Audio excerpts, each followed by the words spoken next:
আমি আসার পর আমাকে জঙ্গি তকমাতে নো কেস অফ এভিডেন্স বলে জাজ সাহেব বিশিষ্ট আইনজীবী ব্যারিস্টার শাকিলা ফারজানার আমিরাত আগমন উপলক্ষে হাটহাজারী প্রবাসী সর্বস্তরের জনগণের পক্ষে এবং প্রবাসী জিয়া পরিবার ঐক্য পরিষদ কেন্দ্রীয় কমিটির যৌথ উদ্যোগে সংবর্ধনা ও আলোচনা সভার আয়োজন করা হয়।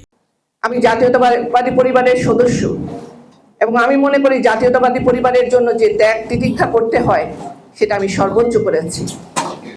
আমি আসার পর আমাকে জঙ্গি তকমাতে নো কেস অফ এভিডেন্স বলে জাজ সাহেব আমাকে খালাস দিলেন এই মামলা থেকে।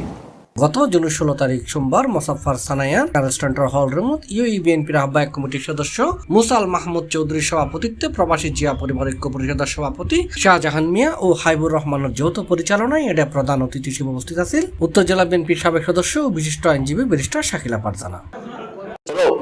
অনুষ্ঠানত প্রধান বক্তা হিসেবে উপস্থিত আছেন বিএনপির সিনিয়র যুগ্ম আহ্বায়ক প্রকৌশলী সালাউদ্দিন আহমেদ। বিশেষ অতিথি হিসেবে উপস্থিত আছেন আলহাজ মোহাম্মদ ইয়াকুব সৈনিক। এর বক্তব্য রেখে অ্যাডভোকেট শহীদুল ইসলাম, মোহাম্মদ আলী, মুর্শেদ আলম, জানে আলম, আবুর হাসান, মনির উদ্দিন, সোহেল রানা, কামাল হোসেন, জাহেদ হোসেন, ওসমান পাটওয়ারি, আমেনা বেগম, আব্দুল হাই, মিলন, সাদ্দাম হোসেন, আব্দুল সালাম, মামুন শিকদার, রাশেদ, শাহিন, লিটন, নুরুল আমিন, বেলাল হোসেন, আনোয়ার, নজরুল ইসলাম চৌধুরী, মহিউদ্দিন চৌধুরী, মুর্শেদ আলম, শফিউল আজম, মোহাম্মদ কামাল, মাহবুব আলম, জসিমউদ্দিন সহ আরো অনেকেই।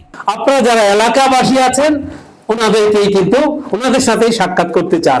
আমার আবুধাবি মুসাফফতে যারা আমাদের হারবারি আছে, হারবারিবাসী আছে, তাদেরকে নিয়ে আপনার পক্ষে আমরা কাজ করব। আপনারা প্রবাসের মাটিতে আছেন, আমরা চাই একজন মানবতাবাদী তারেক রহমান এবং বাংলাদেশ জাতীয়তাবাদী দলের বিএনপির পক্ষ থেকে শাকিলা ফারজানা আপাম, আমি আজকে বাংলাদেশ জাতীয়তাবাদী আইনজীবী ফোরামের নেত্রী, হাটহাজারীর জনমানুষের নেতা।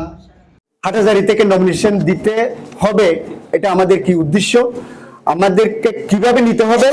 আমার নেতৃত্বের জন্য আমার নেতা জনাব তারেক রহমান মনোনীত করে জনাব সালাউদ্দিন আহমেদ, সম্মানিত সভাপতি, প্রধান অতিথি, বিশেষ একজন লোককে বাংলাদেশ জাতীয়তাবাদী দল আজকের এই সংবর্ধনা অনুষ্ঠানে মঞ্চে উপস্থিত আছেন সংযুক্ত আরব আমিরাত কেন্দ্রীয় কমিটির সম্মানিত সদস্য সচিব